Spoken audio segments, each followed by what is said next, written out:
Hello, my name is Calder, and for 7 years I worked myself hollow to buy my father a home I believed would keep him safe.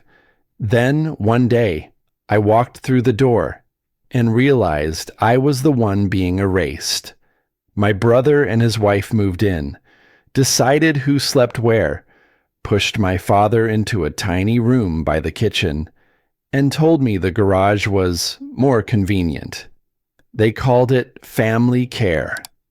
I felt something else tightening around my throat. I didn't scream. I didn't fight. I stayed quiet, long enough for them to believe I was weak. What they never understood was that silence wasn't surrender. It was the trap. I didn't even realize I was gripping the steering wheel that tight until my knuckles turned pale against the faded leather. The sun was already dipping low by the time I pulled up in front of the house. My house. 7 years of grind, all compressed into the click of that garage door slowly lifting. It sounded louder than I remembered. Maybe because this time I was supposed to be home for good. Dad's voice still echoed in my ear from that call earlier. "Come home, son. It's time." He didn't say much more. He didn't have to. Just those 4 words, simple, weighty, like a door being cracked open after too long. The house looked the same, more or less. Same clean lines, same ridiculous Italian tile I argued against in the blueprint stage, but got vetoed on by the contractor. The landscaping was fresh, trimmed, too fresh for early spring. Something was off, but I couldn't put my finger on it yet. Then I noticed the shoes at the door.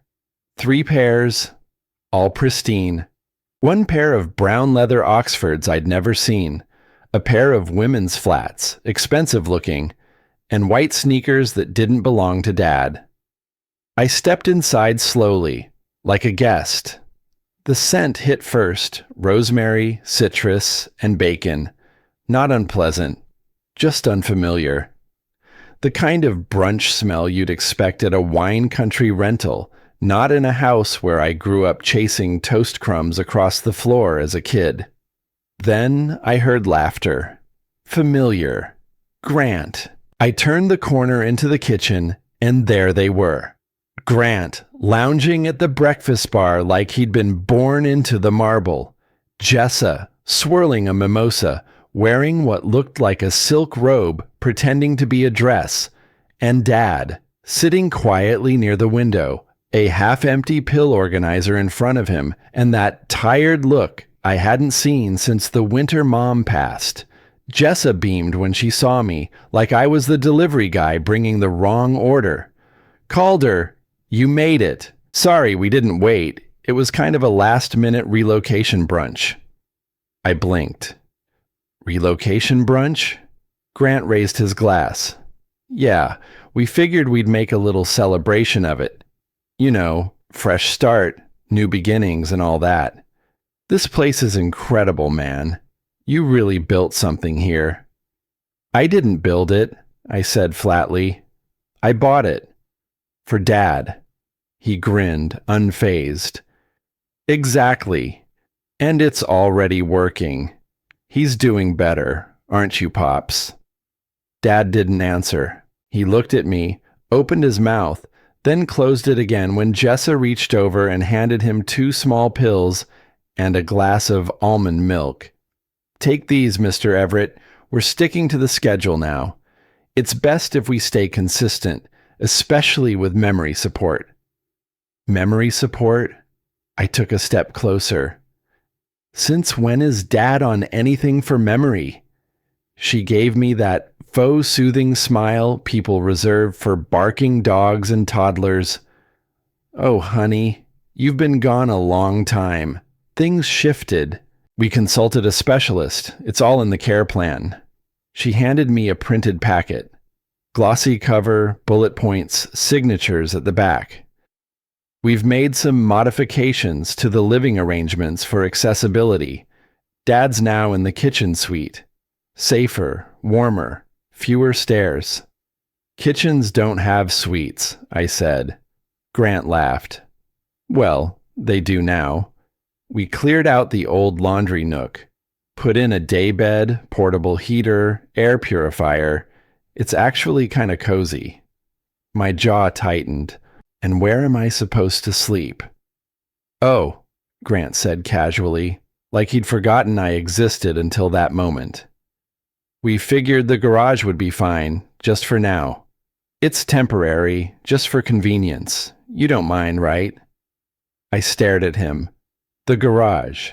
The place I stacked insulation in when I first had this house gutted, where I sketched out business plans on an overturned crate while eating gas station burritos. The space where I'd bled my knuckles installing flooring to cut down renovation costs. That garage had once been full of future. Now it was where they put me. Dad looked at me again. This time he mouthed something I couldn't quite catch. His hand trembled, resting on the armrest of the kitchen chair. I turned to Jessa. This care plan. It's signed by him? Of course. Right there. See? She tapped the final page. I scanned it. The signature was his, technically, but the lines were shaky, uneven. I'd seen his handwriting on my birthday card just months ago. Strong, neat, always with that extra loop on the D. This one looked like someone had guided his hand. Or worse. You had him sign this? She blinked. We didn't force anything. We simply explained that you were busy, absent. He needed care. We stepped up. You stepped in, I corrected. There's a difference. Grant leaned back, still smiling. Look, man, no one's trying to edge you out. It's still your house. On paper. We're just managing the day-to-day until you figure out your next thing. Until I what? He shrugged. You know, get back on your feet. Reset. You've always been the dreamer. Dad needs doers right now. I looked at Dad again, but he was staring at the floor, face flushed and still. No one asked me to sit. I didn't. I turned, walked out, and closed the door quietly behind me. I stood in the driveway for a long minute, heart pounding, keys still in my hand. Then I walked down the side path and unlocked the garage door. Cardboard boxes were already stacked in there. Mine, with old labels from the last apartment I barely had time to unpack. The couch was shoved in sideways, bent. There was a blanket on top, thin. A folding table stood in the corner. On it sat a single sheet of paper and a pen. I didn't touch them. I just stood in the doorway, staring into the space I'd once dreamed of converting into a workshop. And now, apparently, a bedroom. Grant called it temporary. Jessa called it convenient. I had another word for it, but I didn't say it. Not yet. That night, I sat in the garage surrounded by boxes, and I knew something was rotting beneath all that polished marble. It wasn't the cold that kept me awake the first night. It was the way the garage didn't feel closed, not just physically, but emotionally. The overhead door rattled faintly whenever the wind shifted outside, and the side door didn't even have a proper deadbolt. It was the kind of detail I'd meant to fix someday, back when this place was still mine in every sense. I used an old toolbox to brace it shut and tried to sleep on the lumpy cot someone had dragged in. It smelled like old cardboard and car polish. A single light bulb buzzed overhead, flickering every now and then like it had something to say but kept losing its nerve. By the third morning, my back ached, and I'd started memorizing the pattern of oil stains on the concrete. Every day brought some small erosion. First, it was the accidental donation of my winter coat to Goodwill. Then it was the shower, someone always in it when I needed it, or the hot water mysteriously running out by the time it was my turn. I kept toothpaste and deodorant in a Ziploc under my cot. You adapt. You always adapt. Until adaptation starts to feel like permission. I heard the phrase around lunchtime. I'd stepped outside for air, standing near the back hedges when Grant's voice carried through the open kitchen window. He was speaking to someone. I didn't recognize the voice. Maybe one of their brunch guests. There were always guests now. Every day felt like an open house, like I was the one intruding. Grant laughed, his easy, smug laugh. He used to be the golden boy. Now he's got a golden garage. There was a pause, followed by a chuckle from the guest. Harsh, Grant replied. Hey, it's still better than the guest house. At least he's close to the water heater. I didn't move. I didn't interrupt. I stood there long enough for the breeze to shift and carry the smell of rosemary again, like the house was mocking me with the memory of things that used to feel like home. That night, we had dinner together. Or rather, I was allowed to sit at the table. The dining room looked the same. Mahogany table, 8 chairs, placemats that I'd ordered back when Dad still had the energy to host real dinners.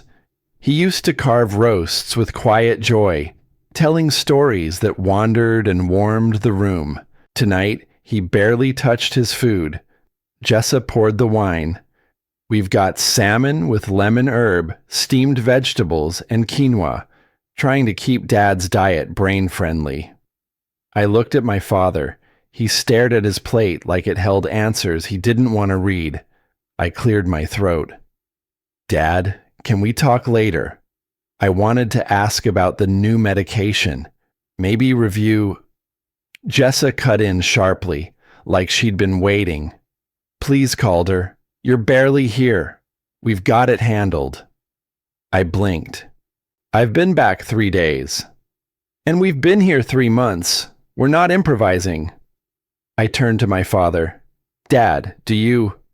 But he just nodded faintly. His fork trembled slightly in his hand. Then Grant raised his glass.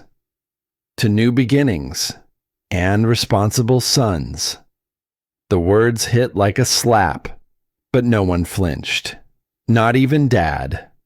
Jessa smiled like it was a wedding toast. Cheers to that. I didn't raise my glass. I stared at them, 3 of them smiling like they belonged here more than I did. I felt like a prop someone had forgotten to move off the stage.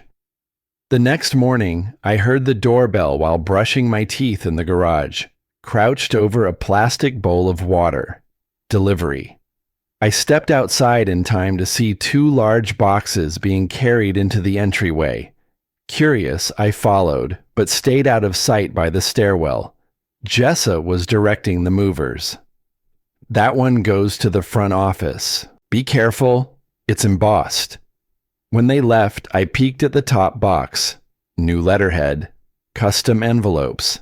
Embossed folders labeled Whitmore Family Trust, G&J. No Calder, no Everett. Later, I walked the hallway to the upstairs guest room. Not sure why. I think I needed to prove to myself that I still had access, that I still had a place here.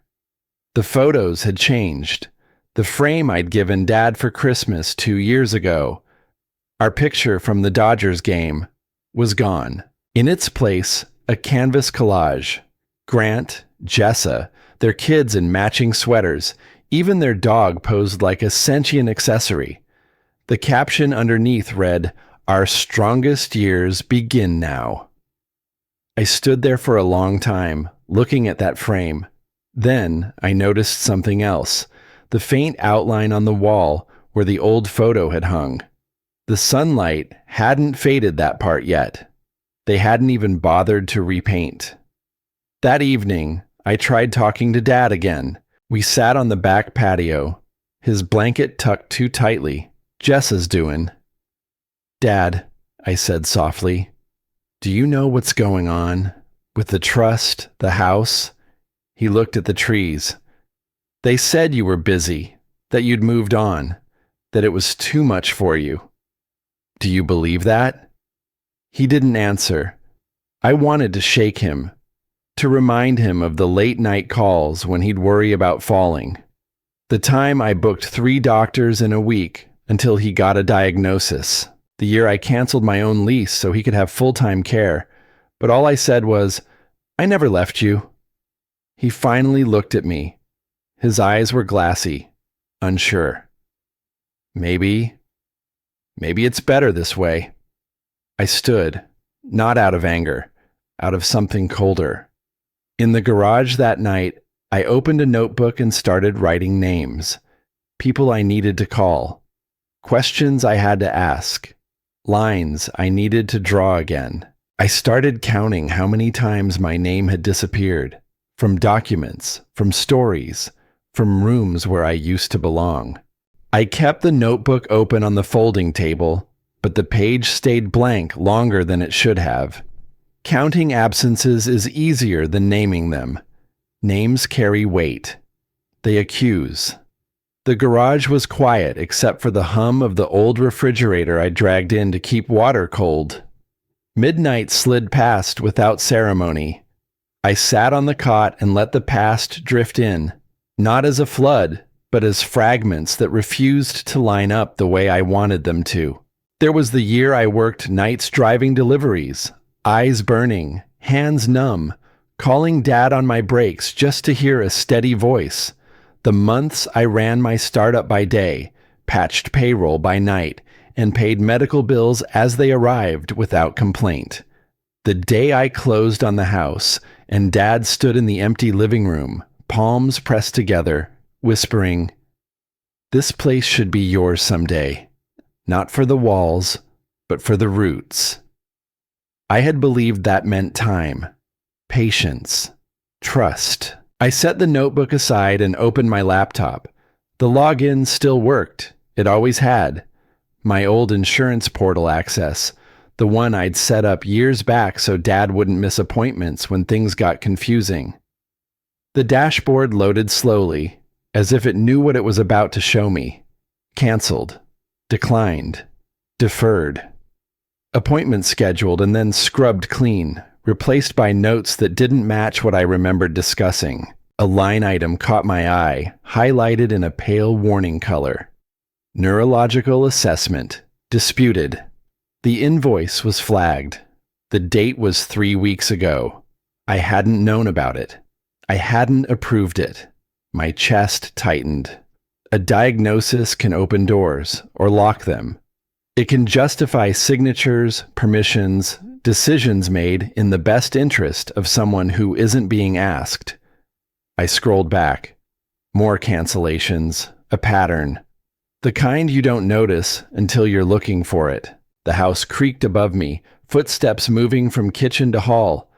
I waited until the sound settled, then opened the smart home app I hadn't touched in months.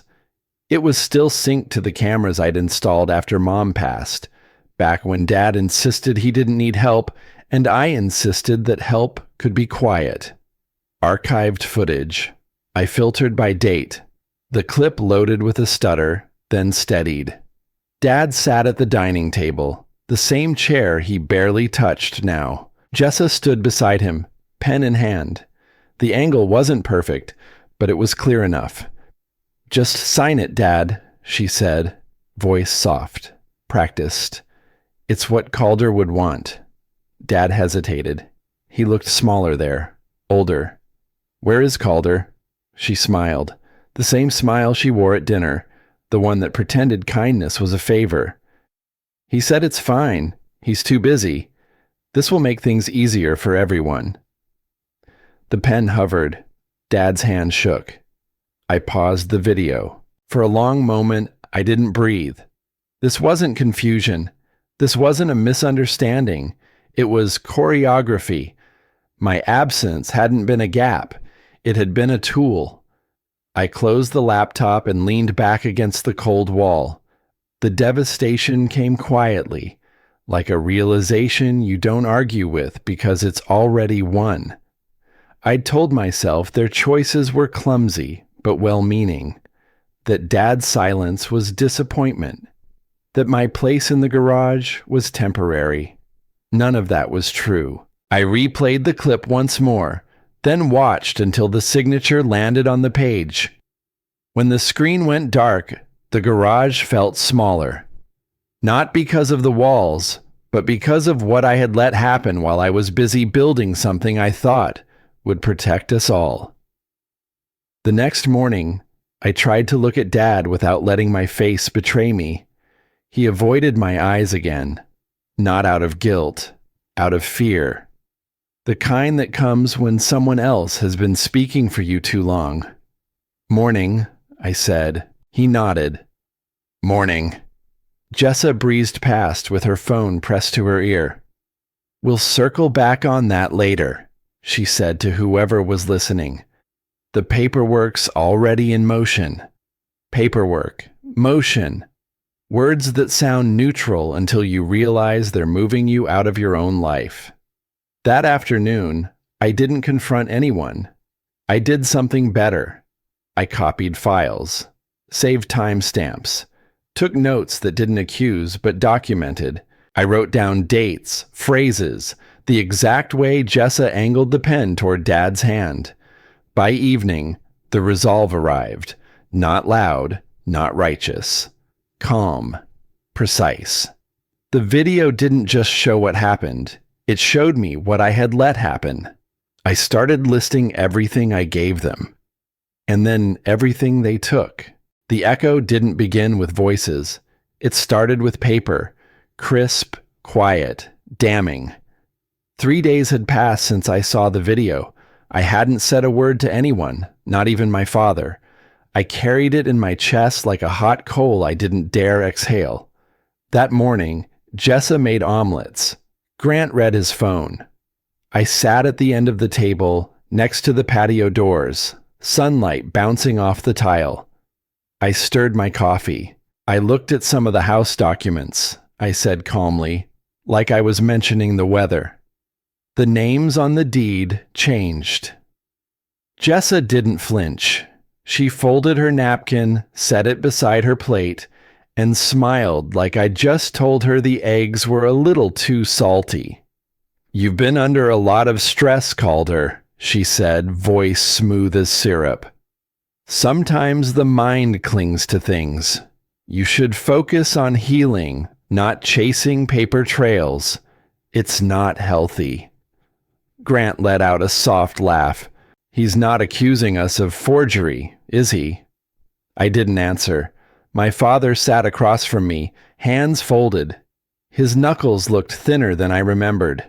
He didn't meet my eyes, just stared down at his untouched plate, a flicker of movement in his jaw, like he was grinding something down inside. No one said another word. I cleared my plate, rinsed it quietly, and walked out to the garage. The trunk was still there. Same scuff marks, same dented latch. I hadn't opened it in years, not since I moved to Seattle. Inside, old binders, a box labeled 2013 taxes, and a manila envelope, yellowing at the edges. It had my handwriting on it. Deed, final copy, unsigned. I stood still for a beat, holding the envelope. Then slowly, I opened it. There it was, the original house transfer form. Not scanned, not digital.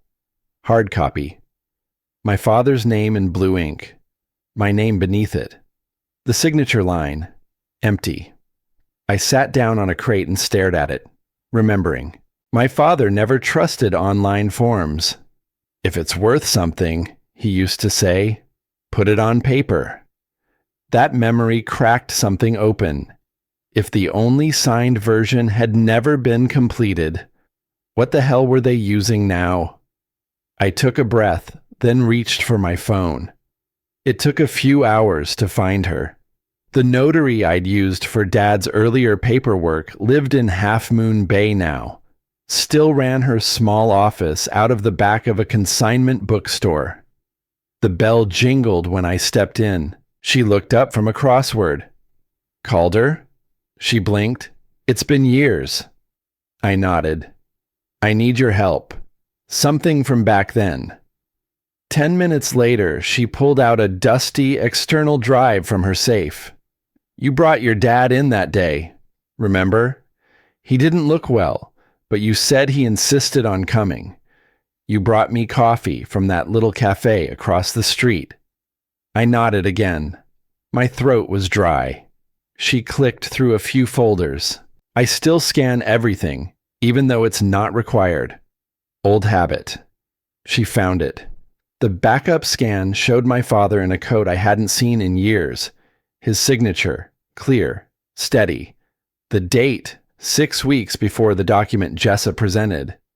I leaned in. The form named me, only me, as the financial authority on the property. I didn't smile. I didn't exhale. I just stared. That night, I didn't sleep. I sat on the cot in the garage, laptop open, the scan glowing like a lighthouse in the dark. All this time, I'd been trying to make sense of their betrayal, justify it, explain it away. Maybe they were stressed. Maybe I had stayed away too long.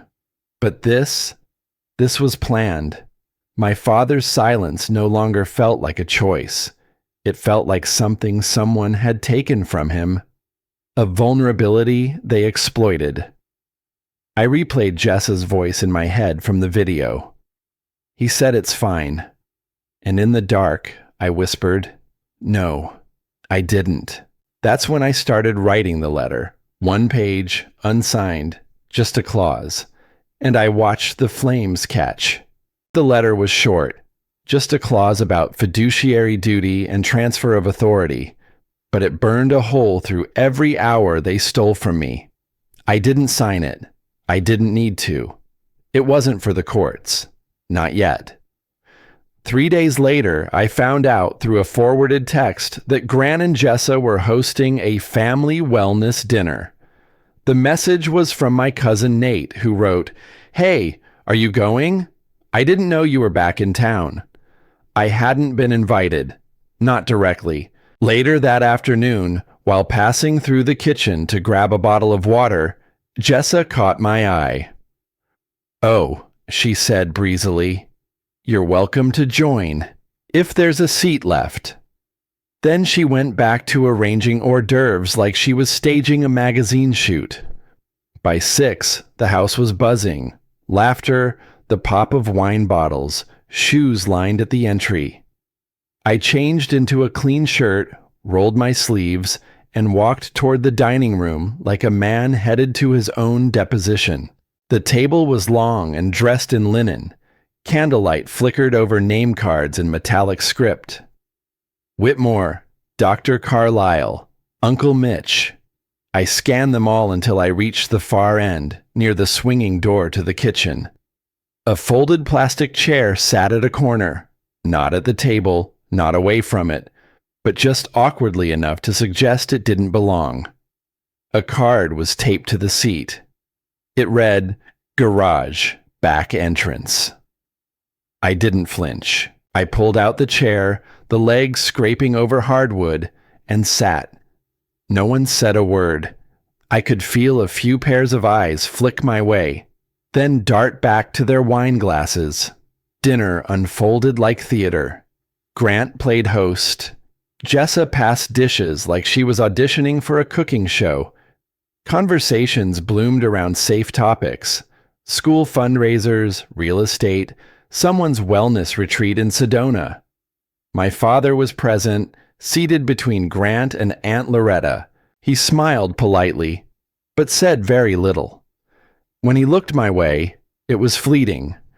I wondered if he even noticed where they'd placed me. Midway through dessert, some lavender panna cotta Jessa claimed was gut healing. Grant stood. "I just want to take a moment," he said, tapping his glass, "to thank everyone for being here. This year's been full of changes, but also of clarity. And when clarity comes, so does responsibility. We step up. We take care of family, even when others flake." His smile was thin, directed, meant for effect. That was my cue. I reached into my pocket, unfolded a piece of paper, and laid it gently on the table in front of me. The room quieted. Forks paused midair. I just wanted to offer a small correction, I said evenly, not raising my voice. This house was paid in full by someone who, apparently, isn't sitting at this table. I didn't look at anyone in particular. Just the clause. Just the truth. A long silence. Jessa cleared her throat, picked up a bottle, and said too brightly, "More wine? Anyone?" Conversation resumed, but something had shifted. People whispered closer, leaned back, glanced at me like I had just shown up holding a match near dry brush. Later, as the dishes were cleared and people moved toward the den, I stayed behind. Grant's glass sat half full near his chair. I slipped the original deed clause under it, folded with a sticky note on top. 3 words. More to come.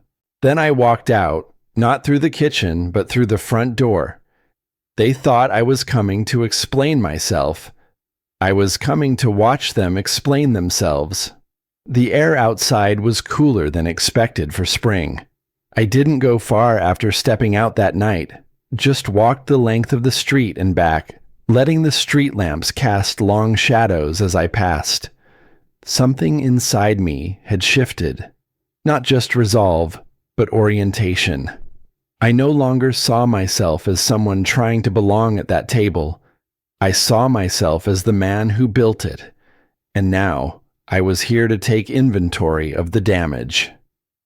The next morning, I found a message on my phone. No greeting. Just a clean line of text from Jessa. "We'd like to resolve this amicably." Amicably. I stared at that word for a while. Then I opened my laptop, pulled up the document folders I hadn't touched in years, and started building a new one. Operations Calder Only. Inside it, I began logging every expense, every document alteration, every voice memo and screenshot. I no longer cared about being polite. Silence had protected them long enough. It was time it protected me instead. By noon, I was standing at the local branch of Heritage First Bank. The woman behind the glass partition was new, but polite. I gave her the account number for the trust I'd set up a decade ago, back when Dad's health was first starting to show its cracks. I'd made it so every major asset, home, insurance, end-of-life care, could be safely managed, and I had made myself the sole executor. "I'd like to review activity from the last 6 months," I said. She nodded and tapped her keyboard. A few seconds passed, then her brows creased. "I'll just need to check with our manager for a moment," she said, standing before I could ask why. 15 minutes later, an older banker came out, a man I vaguely remembered from years back. He greeted me with a careful smile. "We have a few inconsistencies we're reviewing," he said quietly. "Would you mind stepping into my office?" Behind the door, he lowered his voice. "Mr. Whitmore, 2 months ago, changes were made to the trust. Specifically, the secondary executor was amended. It now lists Grant Whitmore." I didn't respond, just waited. "What's strange," he continued, "is that the amendment claims it was made while you were abroad. But, well, I remember your signature from back then. And this one..." He slid a printout across the table. I didn't need a handwriting expert. That wasn't my signature. He tapped the paper. I didn't say anything at the time, but something about it bothered me, now that you're here. I folded the page slowly and slid it back. "Would you be willing to write a statement?" He nodded. I thanked him and left the bank. I didn't go home. The attorney's office smelled like lemon polish and quiet confidence. The kind of place where every file is labeled twice, and no one speaks unless it matters. Her name was Evelyn Miles. Mid-50s, no nonsense. Reading glasses on a chain around her neck. She didn't waste time asking how I was. Do you want to pursue criminal charges? She asked. Not yet, I replied. She nodded, tapping a pencil against her pad. Then we'll start with a freeze, temporary injunction, quiet filing. It won't be served, not unless they try to move something. And if it leaks? She glanced up.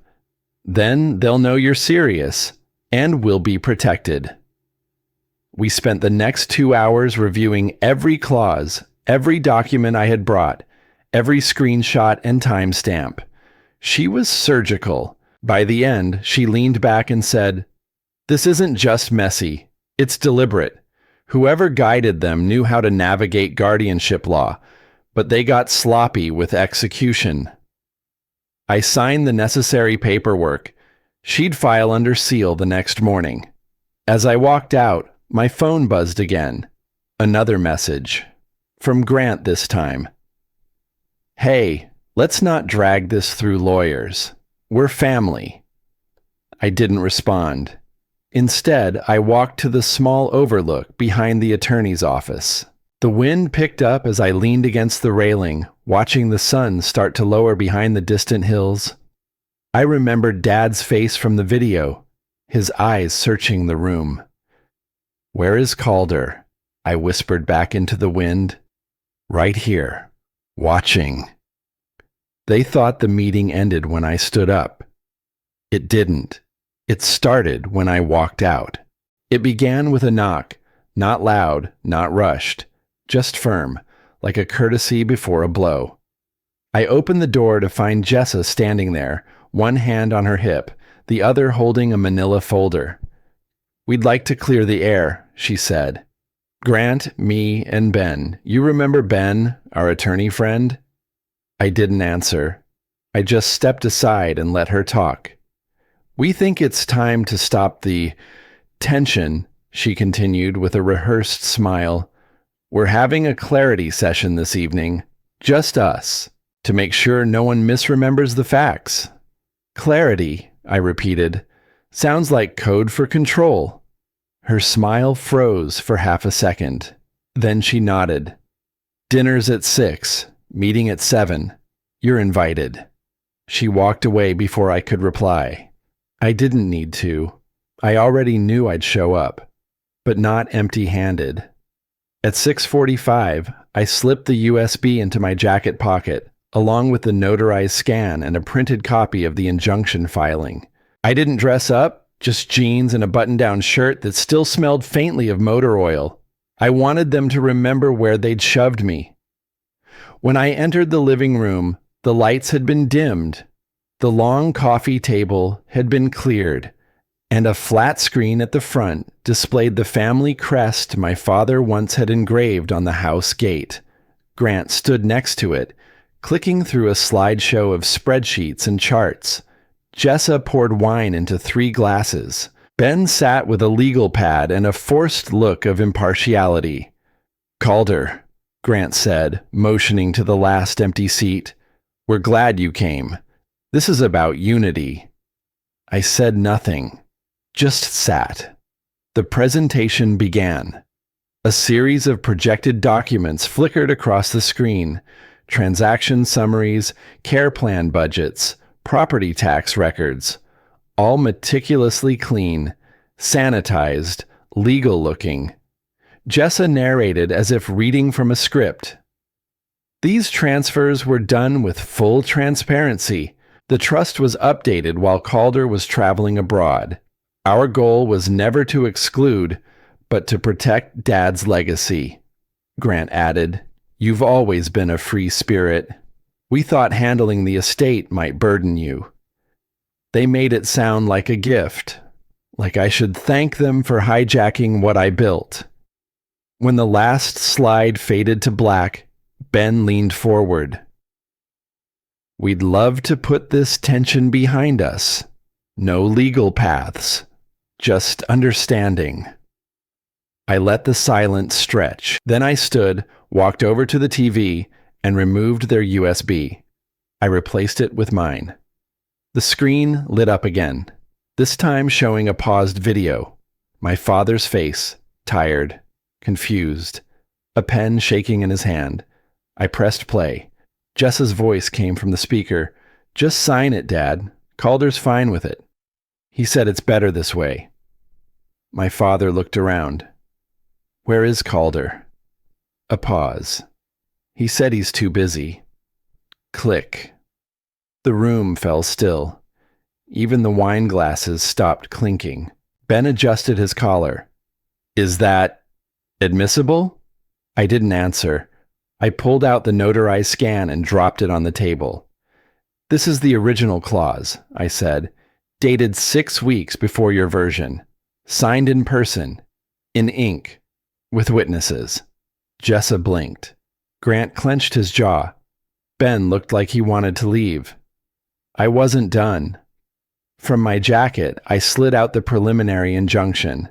I didn't hand it to them, just placed it flat on the table, beside their curated evidence pile. "It's filed," I said. "No public notice yet, but it freezes everything." Grant stood, knocking his chair back. "You think this makes you some kind of hero?" I looked at him, calm, cold. "This isn't revenge," I said. "It's restoration." No yelling, no slamming, just that. Then I walked out. Behind me, I heard Ben whisper something about liability. Jessa's voice rose. Grant swore under his breath. But I didn't turn around. Outside, the air was crisp. The sunset bled red across the roof tiles. For once, silence didn't feel like surrender. It felt like strategy. And in that silence, I heard something new. Respect. They wanted the meeting to end the noise. I brought what would end the story. By the time I stepped out into the evening air, I already knew what came next. There was no more guessing, no hoping for civility or begging for fairness. Just steps, clear, sharp, and numbered. That night, I didn't sleep in the garage. I sat at the small desk I'd set up in the corner, lit by a flickering desk lamp that used to belong in my father's office before Grant replaced it with something more modern. The USB drive still sat in my coat pocket. The original clause lay flat beside my laptop, and next to it a folder titled Contingency. By midnight, I'd filed the second motion. This one wasn't just about freezing funds. It named specific accounts, specific transfers, specific lies, the kind that came with penalties, not just embarrassment. I submitted it through the state court's online portal, and when the confirmation came through, time-stamped and sealed, I leaned back in the chair and exhaled. That was when I knew. This wasn't a move. It was checkmate. They just didn't see it yet. The next morning was strangely quiet. The usual clatter of Jess's smoothie blender didn't echo down the hallway. No Grant on the phone barking at contractors or delegating responsibility to whoever was cheapest that day. Instead, I heard drawers closing, boxes being taped shut. I walked past the kitchen and found Jessa folding scarves into a suitcase. She looked up. "We're heading out for a bit. Just decompressing. Up north." I said nothing. From the garage door, I spotted Grant hauling bags to the trunk. He didn't even look at me. For a man who liked to talk so much, his silence that morning was louder than any insult he'd ever thrown. At 10:12 a.m., a white sedan with a county seal pulled into the driveway. No sirens, no commotion. Just a calm knock at the front door. I opened it. A uniformed officer, mid-50s, silver wedding band, clipboard in hand, nodded. "Mr. Whitmore?" "Yes. I'm looking for Grant Whitmore." Grant stepped out from the kitchen, lips already parted. "I'm Grant. What's going on?" The officer didn't raise his voice. He simply said, "I'm here to serve you a temporary restraining order regarding all financial activity tied to your father's accounts and estate. You are not to access, modify, or direct any funds until this is resolved in court. Jessa appeared behind him, clutching her phone. This is absurd. He's making this up. Calder's unstable. You have no idea what he's been through. The officer didn't blink. Ma'am, the court disagrees. He flipped the folder open and pointed. Page 4. Grant took it. His eyes scanned, then stopped. His jaw tensed. There it was. The affidavit from the notary. Clear. Unmistakable. Confirming that the signature on the amended deed had been forged digitally. Attached was a time-stamped still image, Grant, standing at a UPS fax counter, holding the forged document. I didn't say a word. The officer handed him a second copy. This is yours to keep. You'll want to retain counsel. He left as calmly as he came. The silence that followed stretched thin like glass. You could feel it might shatter at any second, but it didn't. Not yet. That afternoon, I drove into town, parked behind the small post office where the UPS fax was sent, and stepped into the coffee shop next door. Wi-Fi was strong. My laptop blinked awake. The browser opened to my encrypted email platform. I attached the video file, the scanned affidavit, the time-stamped UPS frame, the copy of the court motion, recipients, local journalist whose beat covered family law and small-town fraud, the estate bank's compliance office, the elder care oversight agency, the family's longtime attorney. I typed one sentence. If they're going to talk about me, let them use facts. Then I hit send. I closed the laptop, finished my coffee, and walked out. By dinner time, my phone buzzed. Not from family, but from the outside world. The local paper ran the headline, Respected Family Faces Legal Firestorm Over Elder Fraud Allegations. The subheading quoted directly from the affidavit. No embellishments, just the truth. That night, the family attorney's assistant called the landline. Jessa didn't pick up. Neither did Grant, but I did. The voice was quiet, cautious. Mr. Calder Whitmore? Yes. We've received a notification from the State Ethics Board regarding a possible audit. I assume you'll be retaining separate counsel? I already have. Silence, then a pause. I believe this changes things. It should. Before she could reply, I hung up. In the following days, things moved fast. Jessa's wellness charity was flagged for a financial audit. Grant's construction partner, who'd co-signed for 3 upcoming bids, pulled out after reading the paper. The funding evaporated overnight. They tried to spin it, of course. It's all just family drama, Jessa said on a Facebook post before quietly deleting it 12 hours later. Grant showed up at the county clerk's office claiming it was a family misunderstanding. But the clerk, who'd lived in town longer than all of us, didn't smile. He simply said, "Talk to your lawyer." I didn't gloat. I didn't need to. Truth doesn't require applause. It just needs light.